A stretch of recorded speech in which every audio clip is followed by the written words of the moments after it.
매일 아침 보약인 줄 알고 마신 물 한 잔이 사실은 신장을 망가뜨리는 시한폭탄이었다면 믿으시겠습니까?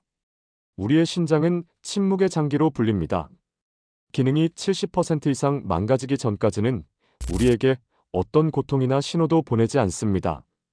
얼마 전 저희 건강한 편으로 도착한 67세 김정식님의 사연입니다. 김정식님은 누구보다 건강에 자신있던 분이었어요. 매일 아침 일어나면 뻐근한 관절염 때문에 진통제 하나를 챙겨 먹고 이어서 아내가 직접 갈아준 건강 채소 주스 한 잔을 마셨습니다. 아침은 간단하게 토스트와 햄 한두 장으로 해결했죠. 누가 봐도 평범한, 아니 오히려 건강을 챙기는 아침이었습니다. 하지만 몇 달 전부터 소변의 거품이 사라지지 않고 저녁이면 다리가 퉁퉁 붓는 증상이 나타났습니다. 병원을 찾은 김정식님은 의사에게서 청천벽력 같은 이야기를 들었습니다. 신장 기능이 30%도 채 남지 않았다는 만성 신부전 진단이었습니다. 참고로 오늘 영상에 등장하는 사연의 이름은 시청자 보호를 위해 모두 가명임을 알려드립니다. 김정식님은 도대체 무엇을 잘못했던 걸까요? 의외로 답은 그가 매일 실천했던 그 건강해 보이는 아침 습관에 있었습니다. 그래서 오늘은 우리가 무심코 행하는 혹은 건강에 좋다고 착각하는 신장을 조용히 망가뜨리는 최악의 아침 습관 4가지에 대해 의학저널과 전문가들의 의견을 바탕으로 낱낱이 파헤쳐 보겠습니다. 오늘 영상 끝까지 시청하셔서 10년 뒤 투석실에서 후회하는 일이 없도록 여러분의 소중한 신장 건강을 꼭 지키시기 바랍니다. 챕터 1. 아침 첫 잔, 맹물이 아닌 독을 마신다. 첫째, 일어나자마자 맹물 대신 이것을 마시는 습관입니다. 여기서 이것이란 바로 모닝커피, 그리고 과일이나 채소 주스입니다. 이것이 왜 신장에 치명적인지 이해하려면 아침에 막 일어난 우리 몸의 상태부터 알아야 합니다. 우리는 7시간에서 8시간의 수면 동안 한 방울의 물도 마시지 않습니다. 하지만 잠을 자는 동안에도 호흡과 피부를 통해 수분은 계속 배출됩니다. 비유하자면 우리 몸은 8시간 동안 사막을 횡단한 것과 같은 극심한 탈수 상태이며 혈액은 끈적끈적하게 농축되어 있습니다. 이때 신장은 깨끗한 물이 들어와서 밤새 쌓인 노폐물을 씻어내고 희석해주기를 간절히 기다리고 있습니다. 그런데 이 첫 잔으로 커피가 들어가면 어떻게 될까요? 커피의 카페인은 이뇨작용, 즉 소변을 강제로 내보내는 작용을 합니다. 안 그래도 몸에 물이 부족해서 신장이 물을 아끼려고 애쓰고 있는데 카페인이 아니야, 물 더 내보내 하고 채찍질을 하는 셈입니다. 탈수에 탈수를 더하는 겁니다. 더 심각한 문제는 따로 있습니다. 아침 공복의 고농도 카페인은 신장으로 가는 혈관을 꽉 조이게 만들 수 있습니다. 안 그래도 탈수 때문에 피가 끈적해서 혈액순환이 더딘데 신장으로 가는 혈관마저 좁아지니 신장은 그야말로 산소 부족 상태에 빠집니다. 이것이 매일 아침 반복되면 신장세포는 서서히 지치고 손상됩니다. 많은 분들이 아침에 커피 없으면 정신을 못 차린다고 하시는데 사실 아침 8시에서 9시 사이는 우리 몸의 스트레스 호르몬인 코르티솔이 하루 중 가장 많이 분비되어 자연적으로 잠을 깨우는 시간입니다. 여기에 카페인까지 더해지면 불난집에 기름을 붓는 격으로 혈압과 혈당을 과도하게 높여 신장에 2중, 3중의 부담을 주게 됩니다. 더 위험한 것은 건강 주스입니다. 사연 속 김정식 님도 채소 주스를 마셨죠. 많은 분들이 시금치, 케일, 비트, 근대 등을 건강을 위해 갈아 마시는데 여기에는 수산이라는 성분이 매우 풍부합니다. 물론 건강한 사람에게는 문제가 안 됩니다. 하지만 아침 공복의 탈수 상태에서 고농축 수산이 신장으로 들어가면 어떻게 될까요? 탈수 때문에 소변은 이미 매우 진한 고농축 상태입니다. 이 진한 소변 속에서 수산이 칼슘을 만나면 즉시 날카로운 바늘이나 돌 같은 결정체로 변합니다. 이것이 바로 극심한 고통을 유발하는 신장결석입니다. 신장결석이 반복되면 신장 내부에 흉터가 생기고 기능은 영구적으로 떨어지게 됩니다. 과일 주스는 과당이 문제입니다. 과당은 우리 몸에서 소화되면서 요산이라는 찌꺼기를 만듭니다. 미국 신장학회의 여러 연구에 따르면 이 요산은 신장 내부에 미세한 염증을 일으키고 혈관을 손상시켜 신장 기능을 직접적으로 떨어뜨립니다. 여기서 시청자분들의 가장 흔한 오해들을 더 깊게 파헤쳐 보겠습니다. 커피도 99%가 물인데 괜찮지 않나요? 아닙니다. 카페인이 가진 강력한 이뇨작용과 혈관 수축 효과는 물이 가진 수분 공급의 이점을 완전히 상쇄하고도 남습니다. 특히 탈수 상태인 아침 첫 잔으로는 빵점입니다. 그럼 디카페인 커피는 괜찮겠네요? 카페인은 없으니 최악은 피했지만 여전히 좋은 선택은 아닙니다. 커피 자체에도 수산 성분이 포함되어 있으며 일부 디카페인 원두 처리 공정에서 사용되는 화학물질이 신장에 미세한 부담을 줄 수 있다는 연구도 있습니다. 아침 첫 잔은 무조건 맹물이 정답입니다. 주스는 100% 천연과일, 천연채소인데요. 이것이 가장 큰 함정입니다. 섬유질이 제거된 채 고농축으로 짜낸 주스는 신장의 수산과 과당 폭탄을 투하하는 것과 같습니다. 시금치 한 단을 씹어 먹는 것과 시금치 한 단을 갈아 마시는 것은 신장이 받아들이는 수산의 농도와 속도에서 하늘과 땅 차이입니다. 그럼 이온 음료는 괜찮나요? 많은 분들이 아침에 갈증 해소를 위해 스포츠 이온 음료를 찾으시는데 이 역시 좋지 않습니다. 이온 음료는 격렬한 운동으로 땀을 흘린 사람을 위해 설계된 음료입니다. 아침에 막 일어난 몸에는 불필요한 당분과 나트륨을 과도하게 공급하여 오히려 신장에 부담을 줍니다. 그렇다면 어떻게 해야 할까요? 정답은 하나입니다. 아침에 일어나자마자 다른 어떤 것을 입에 대기 전에 미지근한 맹물 한두 잔을 천천히 마시는 것입니다. 벌컥벌컥 마시면 오히려 위장에 부담을 주니 입안을 헹구듯 천천히 마시는 것이 중요합니다. 찬물은 위장과 혈관을 놀라게 할 수 있으니 체온과 비슷한 30에서 40도씨의 미지근한 물이 가장 좋습니다. 이 물이 신장을 부드럽게 깨우고 밤새 농축된 독소를 안전하게 희석시켜 줄 것입니다. 커피나 주스는 물을 충분히 마시고 최소 30분에서 1시간 뒤 가급적 아침 식사 후에 드시는 것이 현명합니다. 정물 맛이 싫다면 카페인이 없는 보리차 정도는 괜찮습니다. 챕터 2. 아침 공복에 소염 진통제를 삼킨다. 둘째, 아침에 눈을 뜨자마자 뻐근한 관절이나 두통 때문에 소염 진통제부터 찾는 습관입니다. 사연 속 김정식 님도 관절염 때문에 매일 아침 진통제를 드셨습니다. 우리가 약국에서 쉽게 사는 이부프로펜, 나프록센 같은 약들을 소염 진통제라고 부릅니다. 이 약들은 통증을 유발하는 물질을 차단해서 효과를 냅니다. 그런데 문제는 이 약들이 통증 물질뿐만 아니라 신장 혈관을 보호하고 넓혀주는 아주 중요한 착한 물질까지 같이 막아버린다는 것입니다. 우리의 신장은 매분 1리터가 넘는 엄청난 양의 피를 걸러야 하기에 항상 충분한 혈액 공급이 보장되어야 합니다.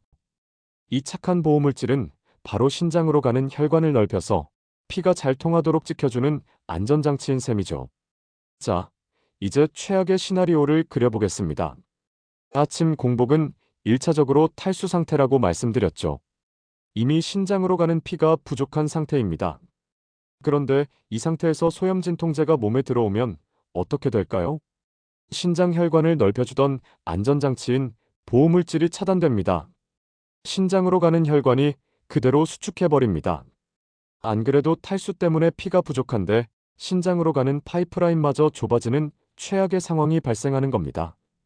이로 인해 신장으로 가는 혈액이 급감하면서 신장세포가 산소와 영양을 공급받지 못해 죽어버리는 급성 신손상이 발생할 수 있습니다. 이것이 바로 진통제에 의한 신독성의 가장 흔한 원리입니다. 세계적인 의학 저널 뉴잉글랜드 저널 오브 메디슨을 비롯한 수많은 연구는 이 소염 진통제의 습관적 복용을 급성 및 만성 신부전의 주요 원인 중 하나로 지목합니다. 여기서 시청자분들의 가장 흔한 오해들을 더 깊게 파헤쳐 보겠습니다. 첫째, 한두 알 정도는 괜찮겠지. 물론 건강한 젊은 사람이라면 괜찮을 수 있습니다. 하지만 이 손상은 서서히 누적됩니다.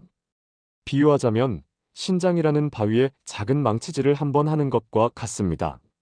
한 번은 괜찮지만 매일 아침 공복에 망치질을 10년, 20년 한다면 바위도 쪼개질 수밖에 없습니다. 특히 고혈압이나 당뇨가 이미 있거나 연세가 있으신 분들은 신장의 보상 능력이 현저히 떨어져 있습니다. 이런 분들에게 아침 공복에 진통제 한 알은 건강한 사람의 열 알과 같은 충격을 줄 수 있으며 단 몇 번의 복용만으로도 돌이킬 수 없는 손상을 입을 수 있습니다. 둘째, 아침에 너무 아파서 어쩔 수 없어요. 물론 통증은 즉시 해결해야 합니다. 하지만 순서가 틀렸습니다. 아침 공복에 약부터 삼키는 것이 최악입니다. 셋째, 그럼 비타민이나 영양제도 공복에 먹으면 안 되나? 대부분의 수용성 비타민은 괜찮습니다. 하지만 여기서도 함정이 있습니다. 사연자처럼 신장 결석 위험이 있는 사람이 아침 공복에 고용량 비타민C를 먹으면 비타민C의 대사산물 역시 수산을 만들어내어 신장 결석의 위험을 높일 수 있습니다. 뭐든 과하면 좋지 않은 이유입니다. 넷째, 의사가 처방해준 심장약도 공복에 먹으면 안 되나? 이것은 매우 중요합니다. 심혈관 질환 예방을 위해 먹는 저용량 아스피린은 오늘 말씀드린 고용량 소염진통제와는 작용 원리와 용량이 다릅니다. 의사가 처방한 약, 특히 아침 공복에 먹으라고 지시한 약 등은 반드시 의사의 지시대로 복용해야 합니다. 오늘 말씀드린 것은 통증 때문에 임의로 복용하는 소염진통제에 한정된 이야기입니다. 그렇다면 어떻게 해야 할까요? 만성 통증으로 약을 드셔야 한다면 절대 아침 공복에는 드시지 마십시오. 가장 좋은 방법은 아침 식사를 하고 난 뒤 위장이 채워진 상태에서 그리고 충분한 물과 함께 복용하는 것입니다. 차선책은 최소한 미지근한 맹물이라도 2잔 이상 마셔서 몸의 탈수 상태를 먼저 해결한 뒤에 약을 드시는 것입니다. 가장 현명한 방법은 여러분의 주치의와 상의하여 신장에 부담이 덜 가는 아세트아미노펜 계열로 약을 바꾸는 것입니다. 아세트아미노펜 계열의 약은 신장 혈관을 보호하는 착한 물질을 막지 않기 때문에 신장에 훨씬 안전합니다. 물론 이 약도 정량을 어기면 간에 부담을 줄 수 있으니 반드시 의사와 상의해야 합니다. 혹은 약물 외에 아침에 따뜻한 온찜질, 가벼운 스트레칭, 예를 들어 고양이 자세, 무릎 안아주기 등 마사지 같은 다른 방법을 먼저 시도하여 약물 복용 횟수 자체를 줄이는 것이 가장 좋습니다. 챕터 3. 소금 폭탄과 인 폭탄으로 아침을 시작한다. 셋째, 짠 국물이나 짠 빵과 가공육으로 아침 식사를 하는 습관입니다. 한국인의 아침 밥상에서 뜨끈한 김치찌개나 된장국을 빼놓을 수 없습니다. 혹은 바쁘다는 이유로 토스트에 햄이나 베이컨 한두 장을 곁들여 먹기도 합니다. 이 두 가지 모두 신장에는 최악의 폭탄입니다. 단순한 소금 폭탄이 아니라 인 폭탄이기도 합니다. 먼저 짠 국물입니다. 김치찌개나 된장찌개 1인분에는 세계보건기구 하루 권장량에 육박하거나 초과하는 어마어마한 양의 나트륨이 들어 있습니다. 아침부터 이렇게 고농도의 나트륨이 몸에 들어오면 우리 몸은 즉각적인 비상사태에 돌입합니다. 혈액이 너무 짜지면 우리 몸은 이 농도를 맞추기 위해 세포 속에 있던 수분을 모조리 빼앗아 혈관으로 보냅니다. 혈관 안에 물이 갑자기 많아지니 혈액의 총량이 급격히 늘어납니다. 좁은 파이프 안에 물의 양이 2배로 늘어나면 어떻게 될까요? 파이프가 터질 듯이 압력이 높아지겠죠. 이것이 바로 고혈압입니다. 고혈압은 당뇨병과 함께 신장을 망가뜨리는 가장 큰 원인 1, 2위를 다툽니다. 신장은 수백만 개의 아주 미세한 필터로 이루어져 있습니다. 고혈압은 마치 이 연약한 필터에 강력한 소방호스로 물을 쏘아대는 것과 같습니다. 매일 아침 고압에 시달린 신장의 필터들은 찢어지고 흉터가 생기며 결국 제 기능을 잃고 망가지게 됩니다. 다음은 더 교활한 적, 빵과 가공육입니다. 사연 속 김정식 님도 토스트와 햄으로 아침을 먹었죠. 국물도 아닌데 괜찮겠지라고 오해하기 쉽습니다. 하지만 빵은 대표적인 소금 도둑입니다. 단맛이 나는 빵조차도 반죽을 부풀리기 위해 생각보다 많은 소금이 들어갑니다. 식빵 두세 조각에 들어있는 나트륨은 생각보다 엄청납니다. 여기에 햄, 소시지, 베이컨 같은 가공육을 곁들이면 나트륨은 물론 신장에 더 치명적인 인까지 섭취하게 됩니다. 우리는 인이라고 하면 뼈를 구성하는 좋은 성분으로만 생각합니다. 하지만 이는 천연인의 경우입니다. 고기나 콩에 든 천연인은 우리 몸의 40에서 60% 정도만 흡수됩니다.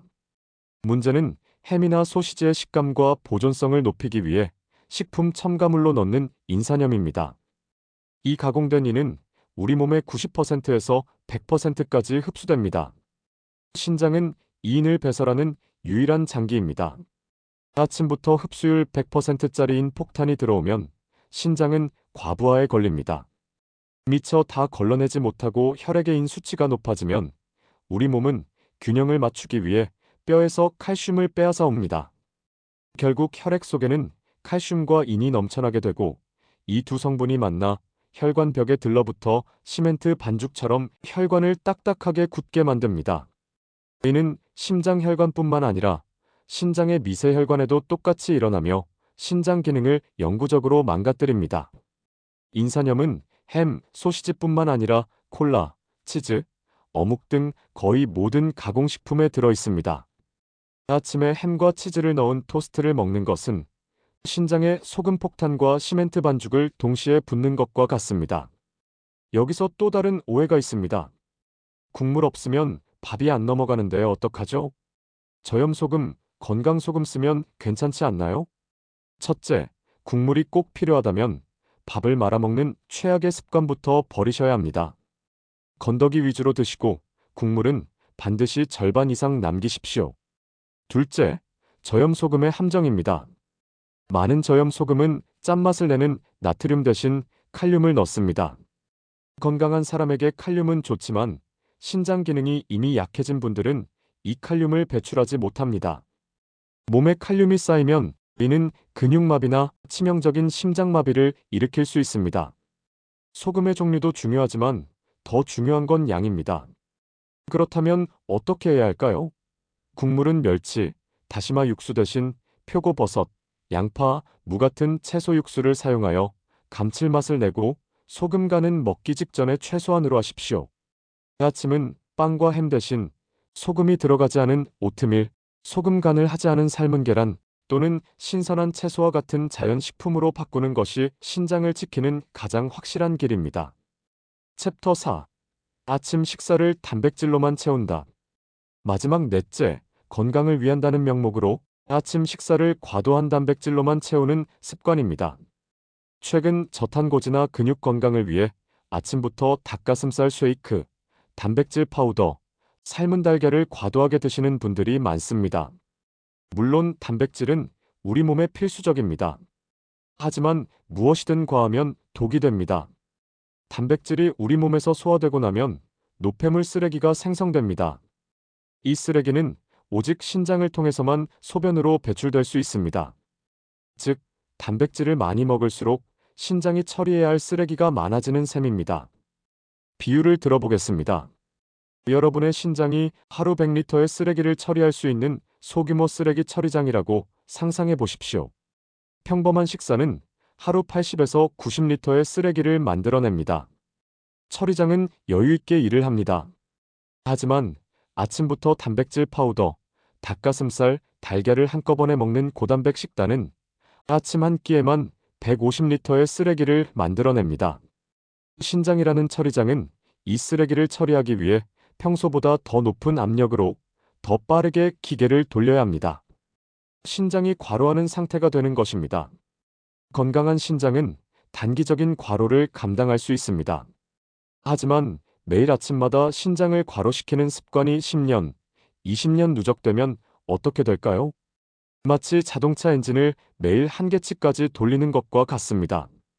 신장의 필터는 결국 지쳐서 딱딱하게 굳어버리고 한번 망가진 필터는 다시는 돌아오지 않습니다. 더 무서운 것은 50%의 필터가 망가지면 남은 50%의 필터가 100%의 일을 해야 한다는 것입니다. 과로는 더욱 심해지고 신장 기능은 더 빠른 속도로 무너지는 악순환이 시작되는 겁니다. 미국 신장병 학회지에 실린 간호사 건강 연구 결과에 따르면 특히 붉은 고기와 같은 동물성 단백질의 과다 섭취는 신장 기능 저하의 위험을 현저히 높이는 것으로 나타났습니다. 여기서도 흔한 오해가 있습니다. 단백질은 근육 만드니까 무조건 좋은 거 아닌가요? 맞습니다. 하지만 신장에는 일거리입니다. 이미 신장 기능이 약해진 분이나 당뇨, 고혈압이 있는 분들에게 아침부터 고단백 식단은 독이 될 수 있습니다. 살 빠지고 근육 붙는데 뭐가 문제죠? 이것은 거래와 같습니다. 단기적인 근육 증가와 체중 감량을 얻는 대신 장기적으로 돌이킬 수 없는 신장 손상을 대가로 치르는 것일 수 있습니다. 신장은 70%가 망가지기 전까지 비명을 지르지 않습니다. 그럼 식물성 단백질은 괜찮나요? 네, 훨씬 낫습니다. 여러 연구에서 동물성 단백질을 콩이나 두부 같은 식물성 단백질로 대체했을 때 신장의 과로 상태가 현저히 줄어드는 것으로 나타났습니다. 나이가 들면 근육 빠져서 단백질 더 먹으라고 하던데요. 이건 역시 매우 중요한 지적입니다. 노년층의 근감소증 예방을 위해 단백질 섭취는 늘려야 합니다. 하지만 어떻게 늘리느냐가 관건입니다. 아침 한 끼에 모든 단백질을 몰아넣는 것이 아니라 세 끼에 걸쳐 골고루 분배해야 합니다. 한 번에 과로시키는 것이 아니라 꾸준히 조금씩 일을 주는 것이죠. 그렇다면 어떻게 해야 할까요? 아침 식사는 균형이 중요합니다. 총 칼로리에서 단백질의 비중은 20%를 넘지 않게 조절하는 것이 좋습니다. 단백질만 드시지 마시고 신선한 채소와 통곡물 같은 복합 탄수화물을 반드시 곁들여야 합니다. 여기서 아주 중요한 팁이 있습니다. 단백질이 산성 쓰레기를 만든다면 채소와 과일은 알칼리성 성분입니다. 즉, 단백질을 드실 때 채소를 듬뿍 곁들이는 것은 쓰레기를 버림과 동시에 쓰레기를 중화시키는 탈취제를 함께 뿌려주는 것과 같습니다. 신장의 부담을 훨씬 덜어줄 수 있습니다. 단, 신장 기능이 이미 나빠져 고칼륨 혈증 진단을 받으신 분은 채소 섭취도 주치의와 상의해야 합니다. 단백질 섭취량은 하루에 본인 체중 1kg당 0.8에서 1g 정도가 적당합니다. 60kg 성인이라면 하루 50에서 60g 정도인데 이를 3끼로 나누어 아침에는 20g 정도만 섭취하는 것이 가장 현명합니다. 자, 오늘 신장을 망가뜨리는 최악의 아침 습관 4가지를 알아봤습니다.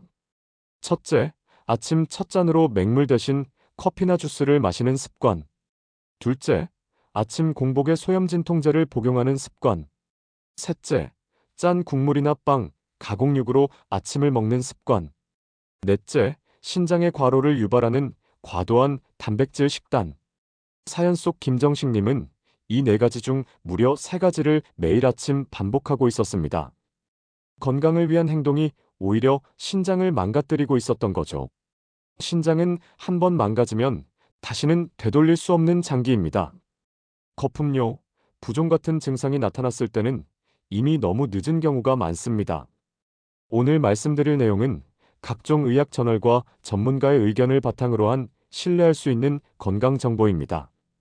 다만 사람마다 건강 상태와 체질이 모두 다르므로 오늘 내용은 건강 정보로 참고해 주시고 개인에게 중요한 의학적 결정은 반드시 여러분의 담당 주치의 또는 전문의와 상의하시기 바랍니다. 오늘 내용이 도움이 되셨다면 구독과 좋아요, 알림 설정 부탁드립니다. 여러분의 클릭 한 번이 저희에게는 큰 힘이 됩니다. 지금까지 건강한 편이었습니다. 시청해주신 모든 분들 건강한 편 되시기 바랍니다. 감사합니다.